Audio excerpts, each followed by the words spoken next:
मैं रेखा गुप्ता ईश्वर की शपथ लेती हूँ कि मैं विधि द्वारा स्थापित भारत के संविधान के प्रति सच्ची श्रद्धा और निष्ठा रखूंगी। मैं भारत की प्रभुता और अखंडता अक्षुण्ण रखूंगी। मैं मुख्यमंत्री के रूप में अपने कर्तव्यों का श्रद्धापूर्वक और शुद्ध अंतःकरण से निर्वहन करूंगी। नमस्कार, बिटवीन द लाइंस में आपका स्वागत है। मैं हूं नीलू रंजन और आज हम बात करेंगे दिल्ली के नए सीएम जो बनी हैं रेखा गुप्ता की, कि आखिर भाजपा नेतृत्व ने रेखा गुप्ता को ही क्यों चुना, इसके पीछे क्या कारण है। जबकि बड़े बड़े नाम चर्चा में थे, उसमें रेखा गुप्ता का भी ये नाम था, लेकिन ये पहली बार की विधायक हैं। जबकि प्रवेश वर्मा का नाम सबसे ऊपर चल रहा था, क्योंकि अरविंद केजरीवाल को हरा के आए थे। दिल्ली के जो राजनीतिक समीकरण हैं उसमें रेखा गुप्ता कैसे ऊपर आई, कौन कौन सी चीज़ें उसके पीछे, कौन कौन से कारण रहे जिसके कारण जो भाजपा का शीर्ष नेतृत्व है वो उसने रेखा गुप्ता के ऊपर दाव खेलना उचित समझा। इस पूरे स्थिति को समझेंगे कि आखिर रेखा गुप्ता का चयन कैसे हुआ, उसके पीछे क्या कारण है, राजनीतिक निहितार्थ उसके क्या हैं। हमारे राजनीतिक संपादक जो हैं दैनिक जागरण के आशुतोष झा जी से। आशुतोष जी, ये बताइए कि आखिर रेखा गुप्ता ही क्यों? देखिए, इसका दूसरा सवाल है आपसे कि रेखा गुप्ता क्यों नहीं। अब क्या है कि अगर आप 10 साल से बीजेपी के ग्रोथ इसको देखेंगे और जिस तरीके से बीजेपी की सोच है बदली है उसको देखेंगे आप, तो रेखा गुप्ता जो दूसरे कंटेंडर थे सामने, मान लीजिए आप प्रवेश वर्मा की बात कर रहे हो, आप मान लीजिए विजेंद्र गुप्ता की बात कर रहे हो, कोई सिरसा जी का नाम चला रहा है, कोई कुछ भी। अब देखिए, एक तो क्या है कि आपको कभी पार्टी ने मौका दिया और आप कभी विधायक और एमपी बने। अब रेखा गुप्ता भी कोई आज से नहीं है, वो 25-30 साल से बीजेपी की वर्कर है, ग्राउंड से आई है। तो आपको एक मौका मिलता है, आप एमपी एमएलए बनते हैं। क्या सिर्फ यही आपकी योग्यता होनी चाहिए? बीजेपी ने पिछले खास तौर से अगर मैं सिर्फ 3 स्टेट की बात करूं, मध्य प्रदेश, छत्तीसगढ़ और राजस्थान, जब आज से साल भर पहले इलेक्शन हुआ था, वहां से बीजेपी ने एक बार की वो बदला कि ये देखिए, हमारे जो नीचे के वर्कर हैं, जो हमारे साथ 30-30 साल से काम कर रहे हैं, 25-25 साल से काम कर रहे हैं, वो आपके चेहरे सामने नहीं दिखता है। वो जब आप चर्चा कर रहे होते हैं कि कौन मुख्यमंत्री बनेगा तो वो सामने नहीं दिखेंगे, लेकिन वो पार्टी के डेडिकेटेड वर्कर हैं। ये तो पहली बात है। लेकिन इसके अलावा अब देखिए क्या है कि एक कास्ट पॉलिटिक्स पूरे देश में चल रही है, नैरेटिव चलता है कास्ट पे, ये इसके साथ है, वो उसके साथ है। दिल्ली में बीजेपी ने भी बहुत एक्सपेरिमेंट किया, आप नीलू जी देखिए, और कभी एक पंजाबी के हाथ में कमान दी, कभी पूर्वांचली के हाथ में दी, कभी वैश्य के हाथ में दी। 27 साल से बीजेपी को कुछ हासिल नहीं हो रहा था, कुछ नहीं हो रहा था। क्यों? क्योंकि वो एक डिवीजन जैसा था। वैसे भी पूरे देश में बीजेपी चाहती है कि नैरेटिव सिर्फ ग्रोथ पे रहे, कास्ट पॉलिटिक्स से हटे। अब देखिए, एक बारगी जिस तरीके से रेखा गुप्ता के जरिए एक महिला, ठीक है कि ये भी वैश्य है, लेकिन वो महिला पहले है ना, पहले महिला है वो, तो कास्ट पॉलिटिक्स को बीजेपी ने बहुत चतुराई से हटा दिया। और इसके अलावा जो विमेन फैक्टर जो होता है, आप देखिए, वैसे भी लगातार ये बातें आ रही हैं कि न सिर्फ इलेक्टोरल पॉलिटिक्स में महिलाओं का योगदान बढ़ रहा है, वोटिंग परसेंटेज बढ़ता जा रहा है, बल्कि बीजेपी की खास तौर से अगर बात करें तो बीजेपी को महिलाओं का वोट परसेंटेज ज़्यादा मोटे तौर पर मिलना शुरू हुआ है, बढ़ोतरी हुई है। कई राज्यों में जो बड़ी जीत आ रही है उसके पीछे महिलाएं हैं, सामने दिख रही हैं। तो ये 3-4 फैक्टर मोटे मोटे थे, अदरवाइज तो पार्टी का ही मामला। ये फैक्टर मुझे भी समझ में आ रहे हैं, लेकिन पिछले 10-11 साल से देखें तो भाजपा लगातार हर स्टेट जीतती जा रही है और आधा से ज़्यादा पूरे देश में, राज्यों में भाजपा का अकेले शासन है। कहीं भी महिला मुख्यमंत्री उस ढंग से नहीं देखा भाजपा ने।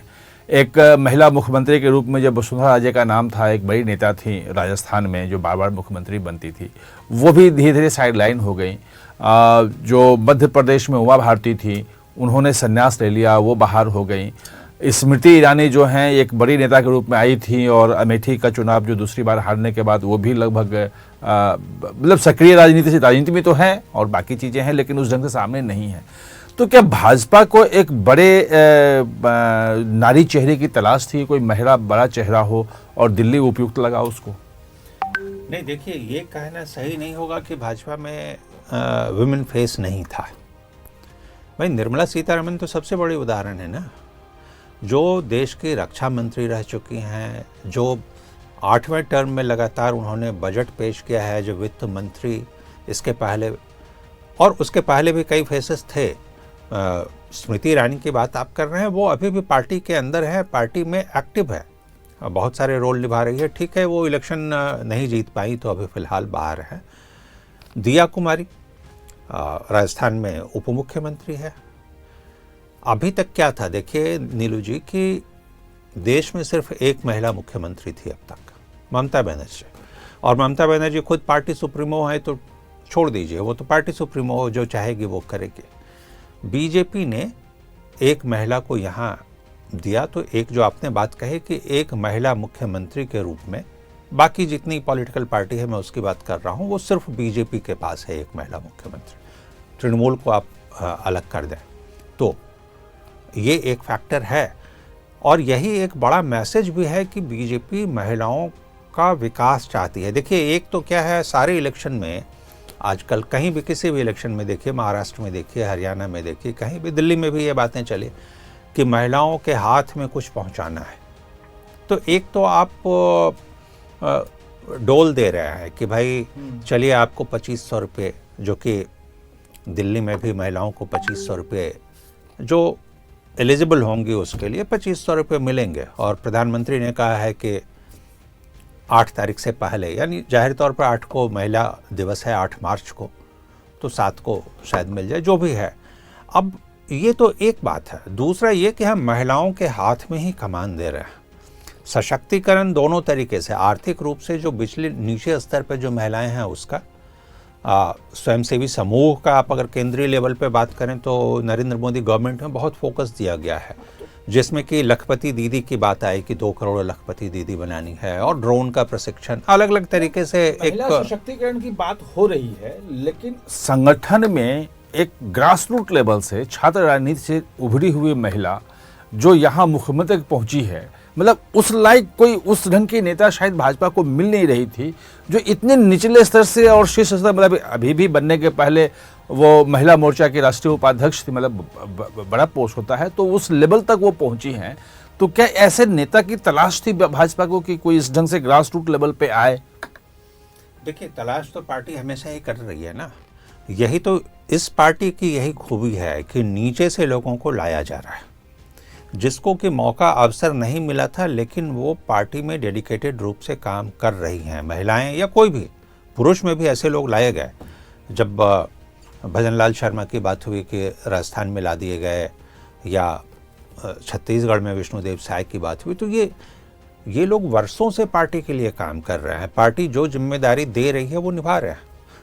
रेखा गुप्ता भी वही कर रही थी। ये तो डूसू के समय से बहुत एक्टिव रही थी पॉलिटिक्स में, और अध्यक्ष भी जीती थी डूसू, हाँ एबीवीपी से, बिल्कुल। और उसके बाद अब देखिए, महिला मोर्चा में रह के महिलाओं के लिए काम करना, तो लगातार इनका जो इंटरेक्शन महिलाओं के बीच में था, जो सेंट्रल केंद्रीय योजनाओं का लाभ किस तरीके से उन्हें पहुंचाना है, उन्हें किस तरीके से जागरूक करना है सोसाइटी में, उसमें तो ये लगातार लगी हुई थी।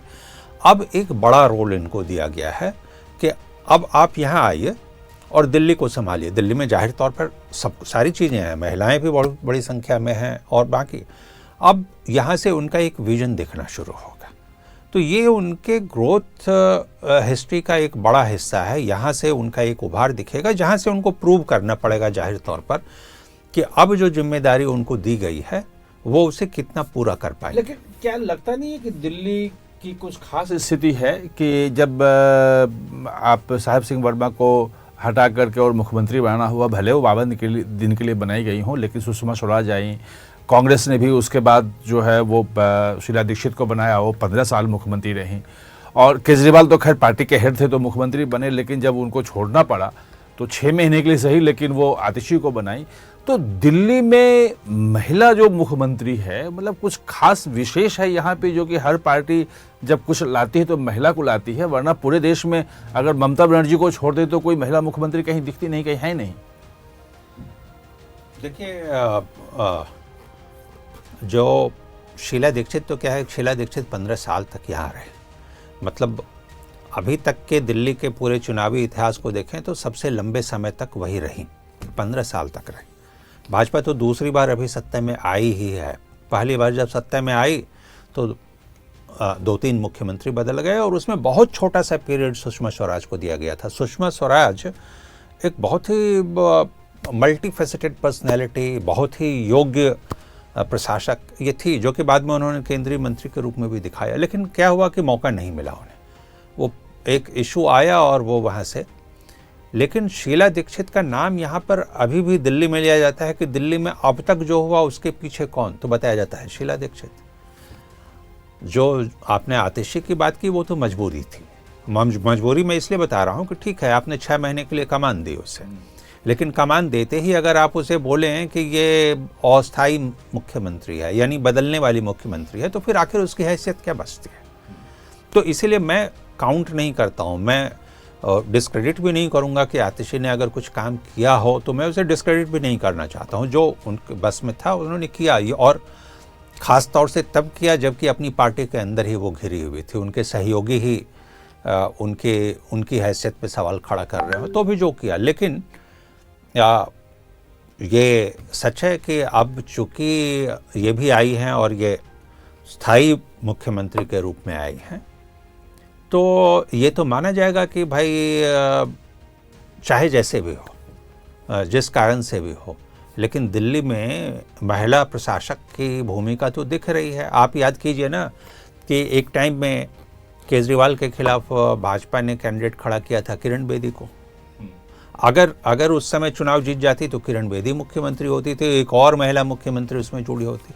तो कहीं न कहीं से ये एक संयोग है कि दिल्ली में महिला मुख्यमंत्री का संयोग जिसको आप बोलते हैं वो है। 12 साल बाद दिल्ली में जो महिला मुख्यमंत्री मिली है, और पश्चिम बंगाल को छोड़ दें तो उसके बाद पहली बार मतलब इलेक्टेड जो है और उस ढंग से आई है। जो प्रधानमंत्री बार बार कहते हैं कि विमेन डेवलपमेंट नहीं, विमेन लेड डेवलपमेंट, तो विमेन की भागीदारी सत्ता में नहीं, मतलब विमेन जो है, महिला जो है सत्ता को संभालें और चलाएं। तो वो जो 33% आरक्षण है और तमाम चीज़ें लागू हो रही हैं, क्या लगता है कि एक विज़न जो है कि विमेन लेड डेवलपमेंट जो है कि सरकार में रहते हुए, सरकार को नेतृत्व करते हुए महिला खुद अपनी भागीदारी आगे बढ़ाए, बाकी करे, क्या उस दिशा में लगता है कि रेखा गुप्ता का जो चुनाव है वो बिल्कुल सही है? देखिए, बिल्कुल चीज़ें बढ़ रही हैं। और देखिए, विमेन लेड डेवलपमेंट को सिर्फ इससे नहीं देखना चाहिए हमको कि कौन कहाँ का मुख्यमंत्री बन रहा है या नहीं बन रहा है। ये वुमेन लेड डेवलपमेंट बिल्कुल नीचे के स्तर से शुरू हुआ है, पंचायत के स्तर से ये शुरू हो रहा है। आप देखिए, वहीं से चीज़ें शुरू हो रही हैं और वहाँ महिलाओं की हिस्सेदारी बढ़ रही है। कई राज्यों में तो बिल्कुल रिजर्वेशन है महिलाओं के लिए, वहाँ से चीज़ें शुरू हो रही हैं। और अब धीरे धीरे, चूँकि पार्लियामेंट में पास हो ही चुका है महिला आरक्षण बिल, जिसे लागू होना ही है, मतलब लागू कानून बन चुका है। हाँ, बस वो हो जाएगा, वो बाकी सारी चीज़ें, जनसंख्या और ये सारी चीज़ें का होगा, उसके बाद एक तय होगा वहाँ तक। तो पंचायत से लेकर के यहाँ तक, बाकी मैं उसकी तो बात नहीं कर रहा कि प्रोफेशनल क्षेत्र में महिलाओं की हिस्सेदारी किस तरीके से बढ़ रही है। आप देखिए, ये भी गौर करना चाहिए हम लोगों को इस पर कि ये लगातार जो 26 जनवरी और 15 अगस्त के परेड हो रहे हैं, 26 जनवरी के परेड और बाकी चीज़ें, उसमें भी देखिए आप डिफेंस से महिलाओं को आगे रखा जा रहा है। ये क्या है कि महिलाओं में एक उत्साह जगाता है, उनका जो आत्मविश्वास है उसको बढ़ाता है। बिल्कुल बिल्कुल, देखिए उनमें क्षमताएं हैं, स्कूल में उनको दी जा रही है, उनमें क्षमताएं हैं, हमें उन्हें अवसर देना है। तो बीजेपी ने वो कोशिश शुरू की, हमें अवसर देना है। रेखा गुप्ता का केस भी आप उसमें फिट कर सकते हैं कि हमने अवसर दिया। अब ये रेखा गुप्ता को प्रूव करना है कि वो कितनी सक्षम साबित होती हैं। चलिए देखिए, मतलब एक क्लियर हुआ कि रेखा गुप्ता ही क्यों का जो जवाब है वो सिर्फ सामान्य नहीं है कि चलो एक किसी महिला को चुन लिया, एक बड़ा संदेश है उसके पीछे, और एक कार्यकर्ता जो जमीन से उठ के आया है उसको एक कैसे सम्मान मिले वो भी है, नारी के नेतृत्व में कैसे विकास हो वो भी है। कई विजन इसके पीछे हैं जिसके कारण से रेखा गुप्ता को चुना गया है। आज की चर्चा यहीं तक। आप हमारे साथ इस चर्चा में जुड़े इसके लिए बहुत बहुत धन्यवाद।